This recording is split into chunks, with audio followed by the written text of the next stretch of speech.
Hello, Adam Bazalgette here, founder of Scratch Golf Academy. Today's subject, how to stop duffing chips around the green. I kind of grew up with that word in Britain. Duffing a shot means chunking it in America, or a lot of the golf world. I love that word. I don't love the shot. And I can tell you, if you're prone to duff a few shots and stick the club in the ground, you will also often overcompensate and skull ball. So we'll look at this subject, show you a key combination. It's very fixable. A key combination will help you get rid of it.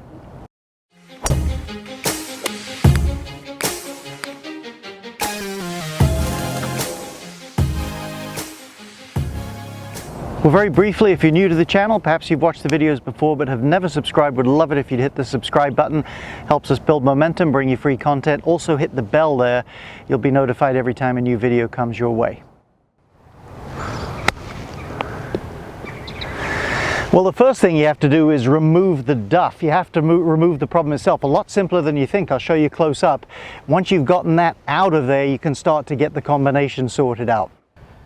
So I've got a gap wedge here. Here's the anatomy of the duff. Let me knock that ball out of the way. One of two things or a combination happens. Either the angle of attack to the turf is too steep and too choppy, and or the front edge of that club turns in and starts to crease and cut the turf.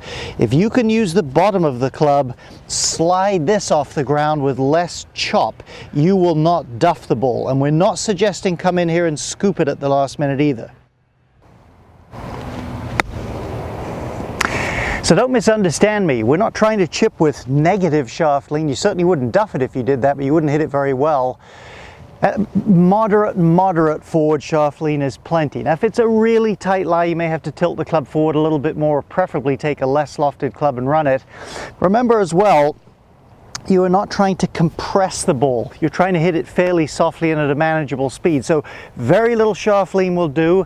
And if you're not careful, when you take some of the shaft lean out, you start hitting too far behind the ball. But let me show you up close something that will probably surprise you about top players chipping from near the green. So my experience has been, if the lie is at all good, this is on the tight side and we're within 6, 7, 8 yards of the green, let's say, the best players in the world, because there's so little shaft lean, begin to touch the grass before they hit the ball.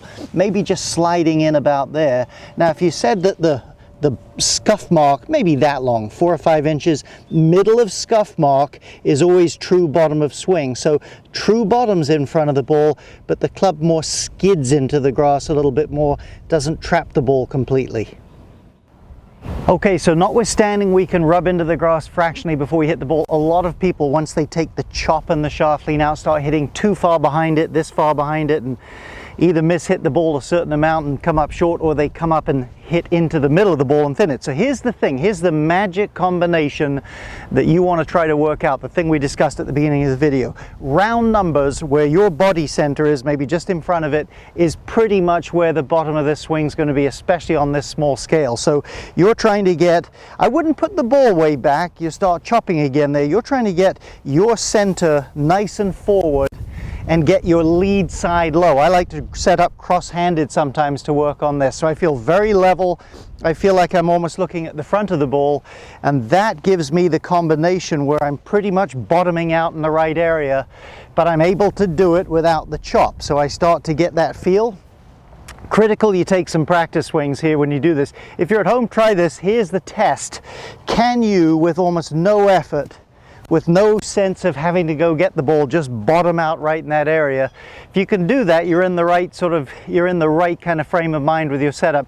Check it in the mirror as well. Now, I'm going to show you one more tip from down the line here in a second, but let's give this a try.